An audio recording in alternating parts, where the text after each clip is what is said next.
ઉમરેઠ સતરામ મંદિરમાં ગુરુ પૂર્ણિમાની ભક્તિભેર ઉજવણી કરવામાં આવી। સવારથી જ મંદિરમાં દર્શનાર્થે મોટી સંખ્યામાં ભક્તો ઉમટી પડ્યા અને શ્રી સંતરામ મહારાજના પાદુકાનું પૂજન કરી ધન્યતાનો અનુભવ કર્યો। ગુરુ પૂર્ણિમાનું મહત્વ સમજાવતા ગણેશદાસજી મહારાજે જણાવ્યું કે હિન્દુ સંસ્કૃતિમાં ગુરુ પૂર્ણિમા મોટો ઉત્સવ છે। આ દિવસે સૌ ભક્તો પોતાના ગુરુના દર્શન કરી આશીર્વાદ પ્રાપ્ત કરતા હોય છે। ગુરુએ ભક્તો પર આખું વર્ષ જે કૃપા કરી હોય તે ઋણ અદા કરવાનો દિવસ છે। ઉલ્લેખનીય છે કે ગુરુ પૂર્ણિમાના અવસરે ભક્તોએ જે પાદુકાની પૂજા કરી છે તે શ્રી સંતરામ મહારાજના પાદુકાની પ્રસાદી છે।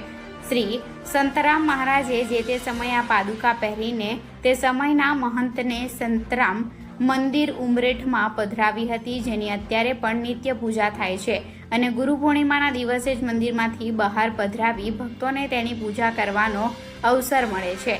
ગણેશદાસજી મહારાજે જણાવ્યું કે વ્યક્તિ પૂજાની પરંપરા ન હોવાના કારણે પાદુકા પૂજન કરવામાં આવે છે। તેઓએ ઉમેર્યું કે ગુરુ અને શિષ્યના સંબંધમાં શ્રદ્ધા હોવી જરૂરી છે। જો શિષ્યને ગુરુ પ્રત્યે શ્રદ્ધા ન રહે અને તે વારંવાર ગુરુ બદલે તો કદાપી સાચા માર્ગે વળી શકતો નથી। સતરામ મંદિરમાં ગુરુ પૂજન બાદ ભંડારાનું પણ આયોજન કરવામાં આવ્યું હતું, જેમાં મોટી સંખ્યામાં ભક્તો ઉપસ્થિત રહ્યા હતા। Reporter Kalubade, Gujarat crime news, Umreth.